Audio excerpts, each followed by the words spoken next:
አይ ባትደውሉ ይሻላል። መጥቶ ደግሞ ማንን ልምረጥ ብሎ ይጨናነቅ እንዴ? አይመጣም። ሲጀመር አትደውሉለት። አብርሽ ከሀገር ወጥቷል። ሲጀመር እንዴ መከራውን በላኮ። አንዷን የሚመርጥ አንዷን የሚመርጥ በዚህ የልጅናት ክስ፣ በዚህ ደግሞ ሄርሜላኔን ወደደኝ እና አብርሽ እንግዲህ ከዚህ ሁሉ መጨናነቅ እስር ቤት ለእስር ቤት ከሚዞር ናፈርምንኝ እየተባለ በየቀኑ ወረቀት ከሚሰጥ ከሀገሩ ውልቅ ወለቅ ጥሏቸው፣ ሁለቱንም ጥሏቸው ሌላ ሴት ይዞ ከሀገር ወጥቷል። ተገላገሉት ማለት ነው። ተገላገሉት። ሩታም እንግዲህ ማንን እየከሰሽ ፖሊስ ይዘሽ የት እንደምትሄጅ ፈጣሪ ወቀው። ሄርሜላም እንግዲህ ከማን ጋር እንደምትጋጋጭ ከማን ጋር እንደምትላላጭ ማንን እንደምታበሽቂ እንግዲህ እናያለን ማለት ነው። ሩታና ሄርሜላ ውሃ በላችሁ። ሄርሜላ ስለሌላ አንዱን ትይዛለች። ሩታ ልጅሽን ብቻሽን ልታሳድጊ ነውና አብርሽ አልፈረምም ብሎ እስር ቤትም አለንገላታም ብሎ ባንዴ ትኬቱን ቆርጦ ከሀገር ውጥት። የት ሀገር ሄዳ አትሉም? ተረጋጓ። እንዴት ናችሁ የኔ ወዶች የኔ ማሮች? ደህና ናችሁ? አለሁ እግዚአብሔር ይመስገን። ለዚህ ቻናል አዲስ ከሆናችሁ ሰብስክራይብ እና ላይክ ማድረግ እንዳትረሱ። ሀሳብ አስተያየት ካላችሁ በኮሜንት አስቀምጡልኝ። እናላችሁ ሄርሜላና ሩታ እንግዲህ አብርሽን የኔ ነው እየተባባሉ ነው።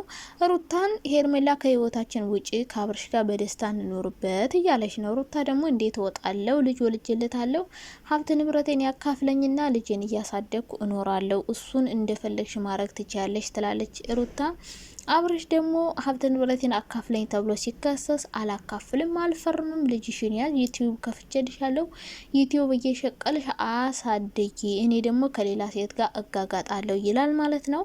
አሁን ሁለቱም ፉክክር ላይ ናቸው። ጠርተው ሊያስመርጡት ነው። እኔን ወይስ እሷን ነው የምትመርጠው በማለት ሩታ እኔን ከመረጠኝ ከኔ ጋር እኖራለሁ፣ አንቺን ከመረጠ ደግሞ ከአንቺ ጋር ይኖራል ብላ እንግዲህ ምርጫ ውስጥ ገብቷል። አብርሽ ግን መምረጥ አይፈልግም። መምረጥ አይፈልግም። ሁለቱንም መምረጥ አይፈልግም። ሁለቱንም ሄርሜላ እንደፈለገ አዝናንተዋለች። ተደብሮባታል፣ ፈታ ብሎባታል፣ ዩቲዩብ ሸቅሎባታል። ሩታንም ልጅ ወልዶባታል፣ ዩቲዩብ ሸቅሎባታል ምናምን። ግን ከሸቅልኩ በቃኝ ነው። ገንዘቡን ለራሱ ነው የሚያከማች። ለምን አሁን ለሩታ ገንዘብ ማካፈል አይፈልግም። አልፈርም ያለበት ምክንያት ይሄ ነው። በቃ ገንዘብ ማካፈል አይፈልግም። አሁን ሩታ ዝም ብትለው ዝም ነው የሚላት። ስለዚህ ሩታ ደግሞ አብራ እስከሰራችሁ ድረስ ገንዘብ መካፈል ትፈልጋለች። የልጁን ማሳደጊያ እንዲቆርጥላት በየወሩ ትፈልጋለች። ስለዚህ አብርሽ ሩታን የእውነት ህጋዊ ሚስቱ አድርጎ ተፈራርሞ ከሆነ የተጋቡ አካውንቱ ላይ ያለ ብር፣ መኪና፣ ሁሉ ቤት፣ ሁሉን ነገር እኩል ነው የምትካፈለው። እሱ ደግሞ ይህን ነገር ማካፈል አይፈልግም። ስለዚህ እሱ ማድረግ የሚችለው ሁለቱንም ትቶ ከሀገር መውጣት ነው። ገባችሁ? ሁለቱንም ትቶ ከሀገር ውጥት ብሎ መሄድ ነው። ምክንያቱም አልፈርምም ካለ መታሰሩ አይቀርም። ገባችሁ? ከፈረመ ደግሞ ገንዘቡን ያካፍላል።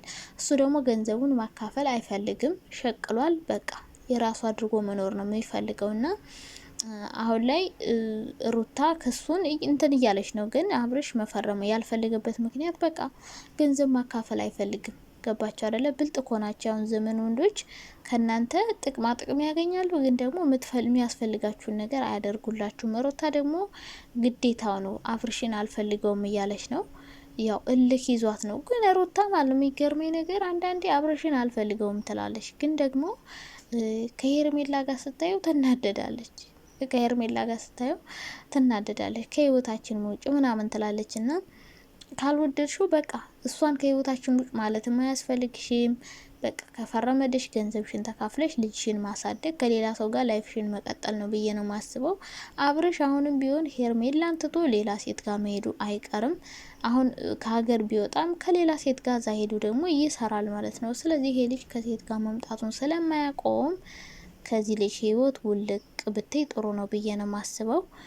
ከዛ ውጭ ግን ሄርሜላ ማታሞጥሞጭ ከልጁና አስበልጦ አይመርጠሽም። በርግጥ አሁን አንቺ ሀብት ስላለሽ ስለምታዝናኙ ምናምን ቴኬር ስለምታደርጊው አንቺን ሊመርጥ ይችላል። ግን ሩታ እልህ ይዟት እንጂ አብርሽን አትመርጠውም። እየፈለገችው አይደለም። አሁን የምትፈልግ ሩታ ከአብርሽ ገንዘብ ነው፣ ብር ነው የምትፈልገው እንጂ እሱን አትፈልገውም። ገባቸው አይደለ? እና እንግዲህ አብርሽ አማራጩ ይሄ ነው፣ ከሀገር መውጣት ነው። አልፈርምም ካለ ገንዘብ አላካፍልም ካለ በቃ ከሀገር መውጣት ነው። እሱ ደግሞ ገንዘብ የሚያስገኝ ነገር በጣም ነው የሚወደው። ገንዘቡንም ለሰው መስጠት አይወድም፣ ጉራጌም አይደለ። ስለዚህ ሩታዬ ጥሎሽ ከሀገር ሊወጣ ነው ማለት ነው አብርሽ። እንደዚህ ከቀጠለሽ ጥሎሽ ነው የሚወጣ። አላካፍልም ካለ። ስለዚህ ሩታ ምን ማድረግ አለባት ካላችሁ በትዕግስት ቀስ አድርጋ ቀስ በቀስ ከሱ ገንዘቡን መቀበል ነው። ገንዘብ አልፈርምም ካለ ጥሏት ከሀገር ከወጣ ካላስ ባዶ እጇን መቅረቷ ነው። ሻሽጦ አካውንቴ ውስጥም ብር የለ መኪናም ተሽጧል ብሎ ቁጭ ሊል ይችላል። ገባች አይደል?